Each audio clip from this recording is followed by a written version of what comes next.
Posteriormente, hubo dos gobiernos, de 1970 a 1982, en que la economía también creció a una tasa del 6% anual, pero con graves desequilibrios macroeconómicos, es decir, con inflación y endeudamiento. En cuanto a la política económica aplicada durante el periodo neoliberal de 1983 a la fecha, ha sido la más ineficiente en la historia moderna de México. En este tiempo, la economía ha crecido en 2% anual y tanto por ello como por la tremenda concentración del ingreso en pocas manos, se ha empobrecido a la mayoría de la población hasta llevarla a buscarse la vida en la informalidad, a emigrar masivamente del territorio nacional o a tomar el camino de las conductas antisociales. Lo digo con realismo y sin prejuicios ideológicos.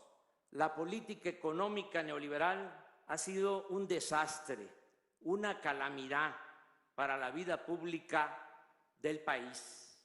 Por ejemplo, la reforma energética que nos dijeron vendría a salvarnos, solo ha significado la caída en la producción de petróleo y el aumento desmedido en los precios de las gasolinas, el diésel, el gas y la electricidad.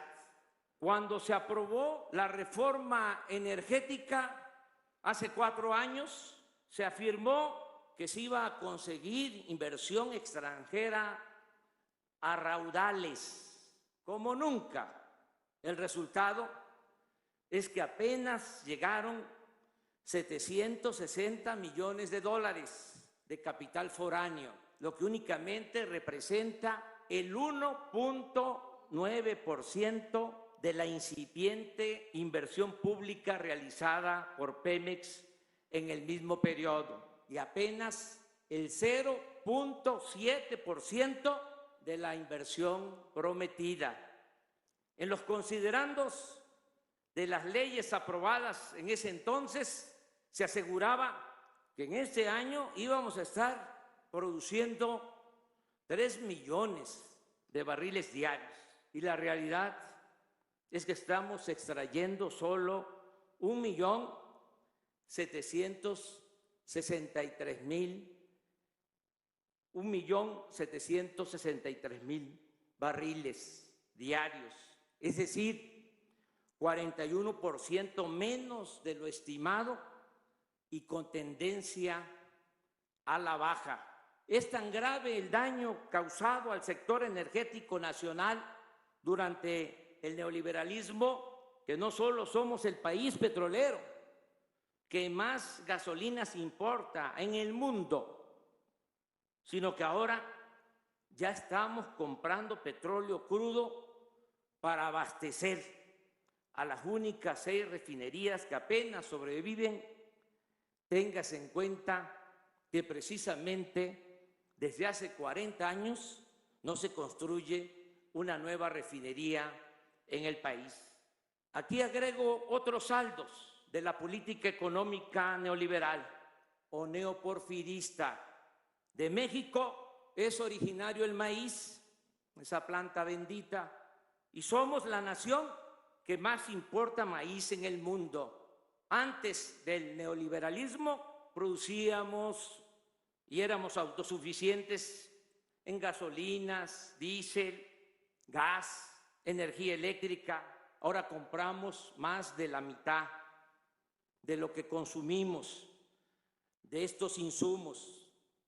En este periodo, el poder adquisitivo del salario mínimo se ha deteriorado en 60%. Y el salario de los mexicanos es de los más bajos del planeta. Tenemos el doble de enfermos de diabetes en comparación con países de América Latina. Durante el periodo neoliberal nos convertimos en el segundo país del mundo con mayor migración. Viven y trabajan en Estados Unidos 24 millones de mexicanos. Y por lo que hace a la violencia, estamos en los primeros lugares del mundo. Según la última medición de Transparencia Internacional, ocupamos el lugar 135 en comparación con 176 países evaluados. Ocupamos el lugar 135 en corrupción entre 176 países evaluados.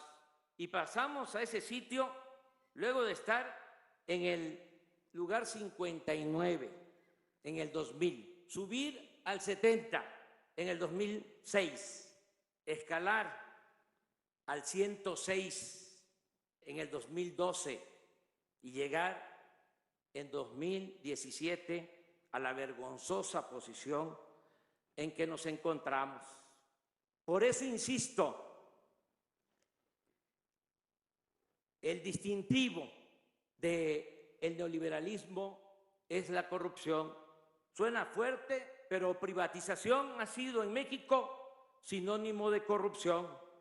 Desgraciadamente, casi siempre ha existido este mal en nuestro país, pero lo sucedido durante el periodo neoliberal no tiene precedente.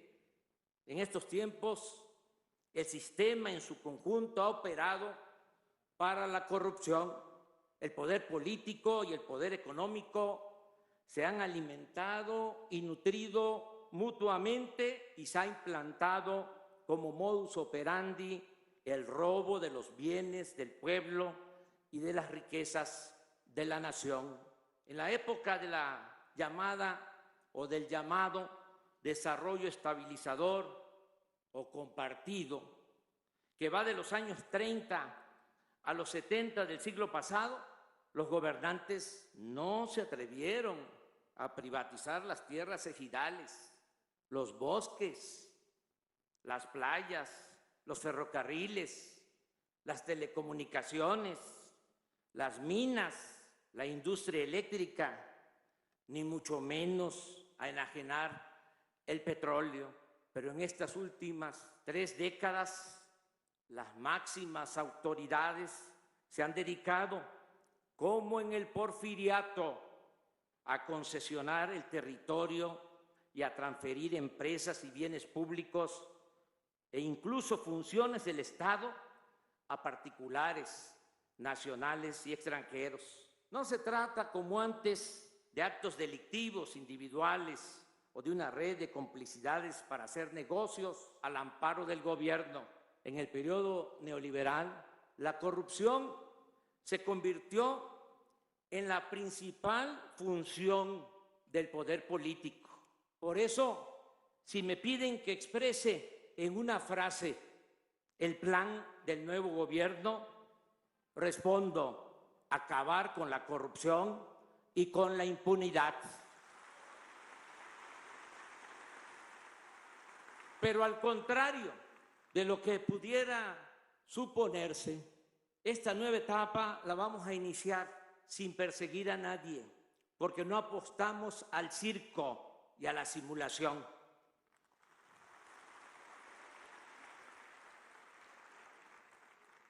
Queremos regenerar de verdad la vida pública de México.